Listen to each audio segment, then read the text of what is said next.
मी वित्तीय बाजारात ट्रेडिंग करायचा विचार करत आहे, पण त्याआधी मला ट्रेडिंग विषयी अजून शिकायचं आहे. मला एक ऑनलाईन ॲप मिळालंय जे व्हर्च्युअल ट्रेडिंग करण्याची सुविधा देतं. इथे छोटी रक्कम भरून फॅन्टसी गेम्स आणि ट्रेडिंग लीग मध्ये भाग देखील घेता येतो.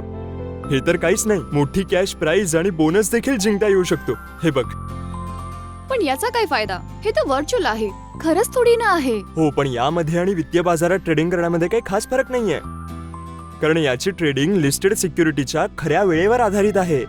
अरे वा, मला या ॲपची डाउनलोड लिंक पाठवा ना. हे बघ, पाठवली. आणि मी ॲप डाउनलोड पण केला आहे. आता सांगा कसं सुरू करायचं आहे. तुझी वैयक्तिक माहिती भरून आणि छोटीशी फी भरून अकाउंट उघड. आहे ना सोपं? जरा थांब. तू ऑनलाईन गेमिफिकेशन ॲपद्वारे ट्रेडिंग करायला सांगत आहेस आणि पैसे देखील भरत आहेस. पण तुला माहित आहे का की हे ट्रेडिंग प्लॅटफॉर्म नोंदणीकृत आहे की नाही? नोंदणी नसलेले मध्यस्थ आणि अनोळखी प्लॅटफॉर्मच्या माध्यमातून गुंतवणूक आणि ट्रेड करणं खूप महाग पडू शकते.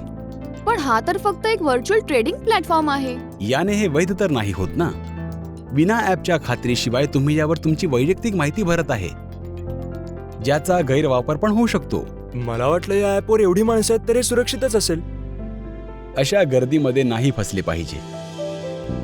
असे गेमिंग ॲप्स सोपे बक्षीस आणि बोनसचा लोभ देऊन फसवून घेता आणि विनाकारण नुकसान होणे किंवा पैसे न निघाल्यावर तुमच्या सुरक्षेसाठी कोणताच कायदेशीर रस्ता नाही राहत. नेहमी लक्ष ठेवा की तुम्ही केवळ रजिस्टर्ड मध्यस्थ आणि मान्यताप्राप्त एक्सचेंजच्या माध्यमातून गुंतवणूक किंवा ट्रेड करणे. समजूतदार बना, बरोबर निवेश करा.